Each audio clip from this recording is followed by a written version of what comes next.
Are you sick of endless prequels, sequels, remakes, and non-stop existing IP in your movies? Laziness? A lack of creativity? If so, you need to consider the Sony buyout of Alamo Drafthouse theaters more because it portends a pretty grim future for movie lovers. It's weird that there's so little buzz around a movie studio buying out a theater chain beyond factual reporting and a strangely glowing article about Sony being the savior of Alamo Drafthouse. Nobody is a savior here. There isn't necessarily an altruistic motive to save the movie-going experience.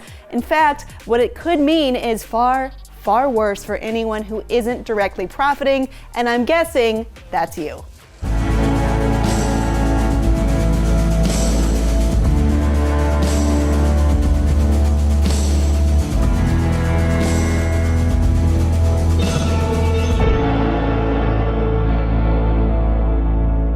In the short term, yeah, it's very nice Alamo Drafthouse was bought and therefore gets to stay in business. It's a good theater experience that I personally prefer, but that is a short-term gain for Alamo enjoyers. While Alamo is a relatively small theater chain, the movement represents only the first studio to take a step into the theater acquisition business. Yes, this is just Alamo and this is just Sony, but this is also just the first major movement to make news. Historically speaking, there's strong reason to believe this acquisition will not be a totally isolated transaction. Bear with me as I get into the economics of this kind of deal and what it represents to the entertainment industry.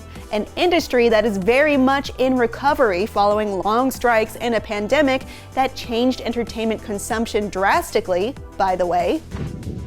I'll be back.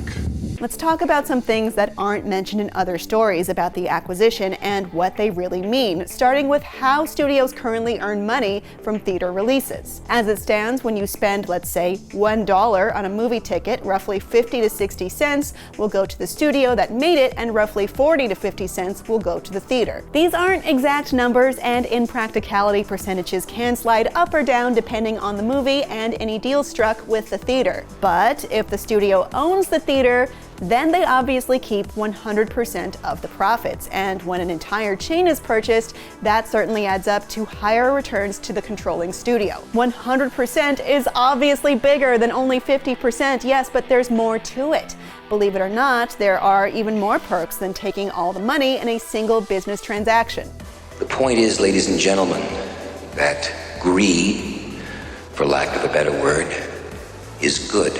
When the studio doesn't split the profits and takes home all the revenue, they don't need to make as many films in order to reach their monetary goals. 100% of the money made from one big tentpole film can be a much better deal than 50 or 60% of returns from 3 successful films. For example, Inside Out 2 has made more than $1 billion worldwide for Disney, but let's say $1 billion for argument's sake. Meanwhile, over at Warner Brothers, Dune Part 2, the second biggest box office at this point in 2024, grossed $712 million, and Godzilla x Kong: The New Empire grossed $570 million, while Furiosa has grossed about $169 million so far. 50 to 60% of all 3 of those big theatrical releases combined, representing an example studio take in the current conventional format, totals $725.5 to $870 million.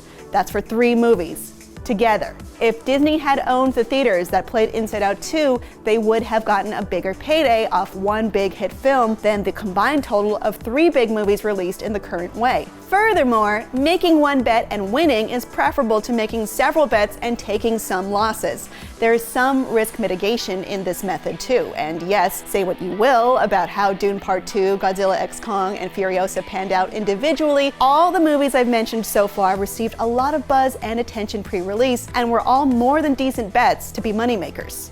The stuff that dreams are made of. The biggest profit strategy is obvious under this model. Studio theater entities incentivize the movie-making arm of the studio to make fewer movies, hedging bets on safe, middle-of-the-road, surefire crowd pleasers. Why take a risk on something buzzy like Furiosa, which could potentially disappoint at the box office? also like Furiosa. It's not that small indie pictures, mid-budget, or risk-taking films would necessarily disappear, but there would be no incentive for big studios that own theaters to even make them. The most profitable choice under this model is to only produce a few expensive movies that will definitely make money rather than several movies that may or may not. Unfortunately for cinephiles, it's just good business. I'm gonna make him an offer he can't refuse.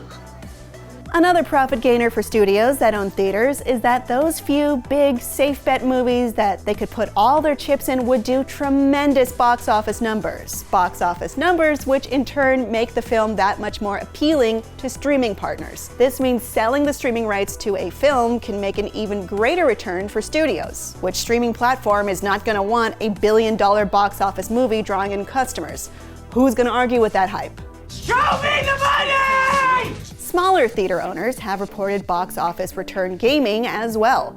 The owner of an independent 3-screen movie theater in a small American town spoke to me on the condition of anonymity. They reported that their theater, despite wanting to play the film, was not given a license for Furiosa. The owner's belief was that since the movie was already flopping, and their small theater in a small town would certainly pull the per-screen average earnings for the movie that was already flailing down even further. This may be an anecdotal example, but it does stand to reason that products that look good on paper, that have perceived high value, are just that. If a newspaper reports that X movie is only earning an average of $500 per screen, that's a terrible figure and drives the movie's value down and makes recouping losses, nonetheless turning a profit, all the more difficult. It's in any business's interest to juice the value of their product and make it attractive. It keeps the business running and thriving. My point here is that making an attractive box office number is important to studios, and it is in their best interest to manipulate those numbers however legally possible. And I said to myself, this is the business we've chosen. Business absolutely responds to big numbers, and studios will work hard to ensure them as it stands. When studios buy up theaters, it becomes much easier to manipulate the market into whatever the shareholders need it to be. Notice how I didn't put emphasis on how this might positively affect creatives or even people who work outside the main big studios in the entertainment industry. They'd be screwed. Naturally, there is high potential if studios buy up theater chains for the big players to grow even bigger with a targeted less is more strategy. This comes at the expense of, well, pretty much everything else. What we've got here is failure to communicate. I may sound very theoretical and hyperbolic in saying what would or could happen, but I'm not. This all happened before, 100 years ago, just without technology, and the mega corporations involved were less mega at the time. During the deadly 1918 flu pandemic, almost all movie theaters were mandated to close and the film industry stopped making movies. This left mom-and-pop movie theaters struggling to stay afloat, and owners were losing everything. It was dire. According to Hollywood historian William Mann, theaters were almost all small-time in this era. He told Deadline in a 2020 article, quote, "It was small town, it was independent exhibitors. Some had formed a chain, some of them had formed associations, but for the most part, it was not a huge control over the exhibition, and that's where Adolf Zucker comes in." Forget it, Jake, it's Chinatown. Adolf Zucker was in control of what was Paramount at the time, and he was key in masterminding vertical integration, or owning and controlling every aspect of film distribution from top to bottom. Under Zucker, Paramount bought and built first-run theaters in major metropolitan areas nationwide to great success, and other major studios followed suit. Of this, Mann wrote, quote, "When Zucker buys up everything, so many people lose access then, and lose a voice in the industry. I'm as mad as hell, and I'm not gonna take this anymore!" In doing this, those with the capital to buy the theaters off the cash-strapped independent operators had a huge opportunity to enrich themselves further, and as a consequence, box everyone else out. Theater chains began to only show the films made by the studios that owned them, which gave those studios unfair advantage over competitors. What good is your movie if no one can see it? This was the creation of Hollywood and the studio system. It worked great for them, but was awful for anyone on the other side of that. Smaller studios like Disney, were at a decided disadvantage when bigger studios could control every single aspect of movie creation. The question isn't what are we going to do, the question is what aren't we going to do. The big studios effectively controlled the film industry outright. They ran several unethical practices like fixed ticket price collusion and block booking. This was a practice in which the studios wouldn't allow theaters access to a profitable movie unless they also bought licenses to several less desirable ones. Theater bookers would have to pay for the bad movies they didn't want, if not to get the blockbuster movie, then to stay in the studio's good graces. Meanwhile, studios could earn more money on movies that would have never sold in any other circumstance. Even the theaters not owned by the studios were essentially owned by the studios if they wanted to keep on existing. What we're talking about is money. Real money. Amigo money. No dough, no show. After literal decades of MGM, Paramount, RKO, 20th Century Fox, Warner Brothers, Universal, United Artists, and Columbia controlling the movie industry, the DOJ filed against them and prevailed with the Paramount decrees, effectively ending the monopoly of film distribution and theater markets and giving independent theaters and filmmakers, along with smaller studios, a fighting chance. If you build it, he will come.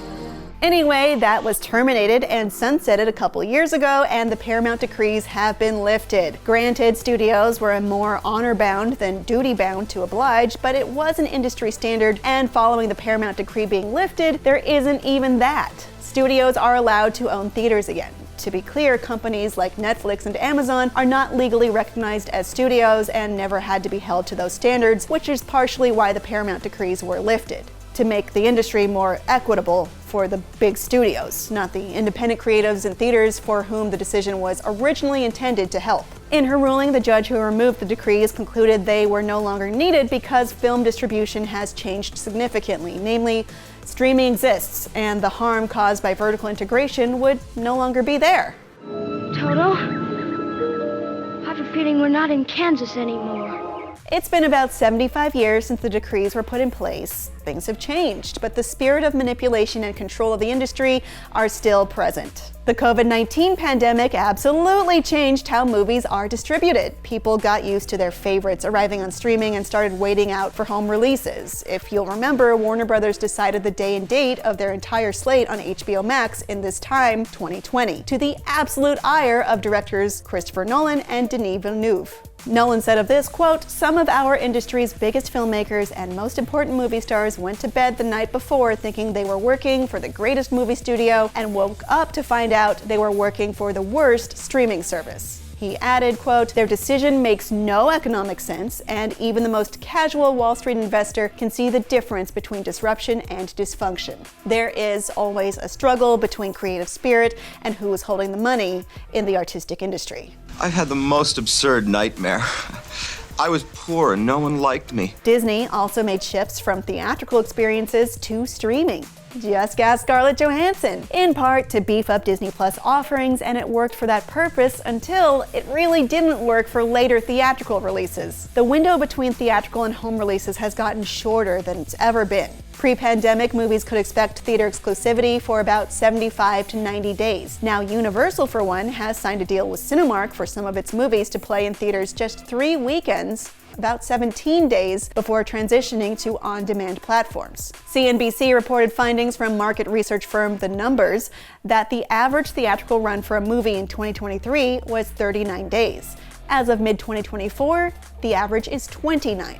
This smaller exclusivity period is something studios pushed for well before the pandemic. It reduces their marketing costs in that they only have to market the film once instead of coming back for a second time to market the home release. This works for studios. It probably works for many consumers, particularly families. This is not great for theaters, particularly smaller ones, which still struggle to come back from pandemic closures. I am big.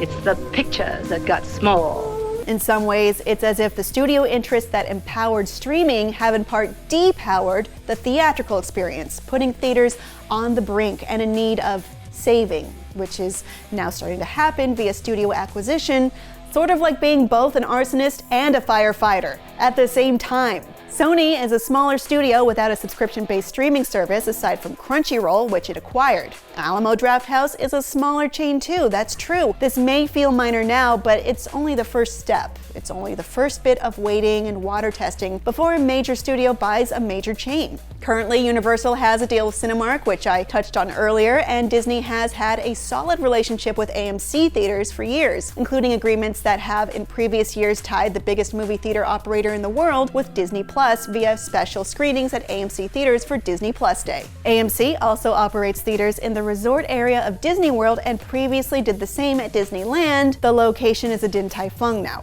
While the situation isn't the same as Disney's outright ownership of the El Capitan Theater in Hollywood, it is definitely not an unfriendly situation as of now.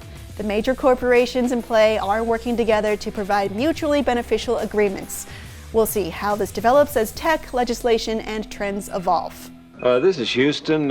Say again, please. Houston, we have a problem. Overall, there is a lot of potential for exploitation and invigorating monopolistic practices that were previously banned. I don't know if you believe in the altruism of major corporations, but remember that they ultimately exist to make money and not necessarily to serve art or any other higher calling that isn't monetary. What, quote, maximized profits for studios looks like now is fewer movies getting made, and the ones that do get made would be very likely to hit right down the middle and please most people enough. In short, movies that will definitely make money. Hello, Ocean's 28, another CGI Lion King spin-off movie for some reason, Teenage Gru Goes to Minion Camp, or Kung Fu Panda 4, or, oh wait, some of these are actually real.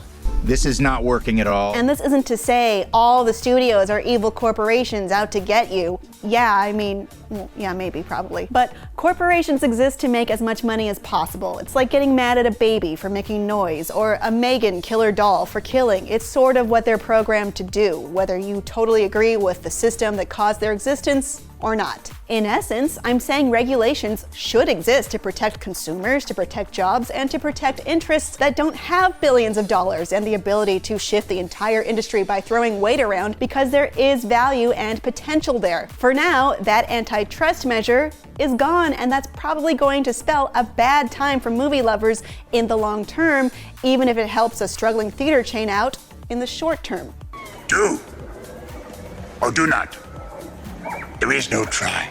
History shows us that over time, such deregulation as we're seeing now has led to monopolistic practices and practices that maximize earning potential. That would be more digestible if we were talking about, for instance, a cardboard box store or any industry that doesn't weigh profits against art, but we aren't. We're talking about an industry that drives empathy, that exposes people to new forms of expression, life, and ideas, that amplifies voices. I don't want to get all, we come to this place for magic on you, but more is at stake than business. It's culture that hangs in the balance too. We can't just subside on 4-quadrant big hitters. I like blockbusters and content that soothes my brain too, but they aren't the only reason the medium should exist. Where's the soul? Why are we even making things and digesting them if not for that? The point can't just be capitalism spitting out formulas and hoping everyone just buys it and no one catches on. Entertainment is important, and I really mean that. It's worth doing what we can to keep the doors to that open to many voices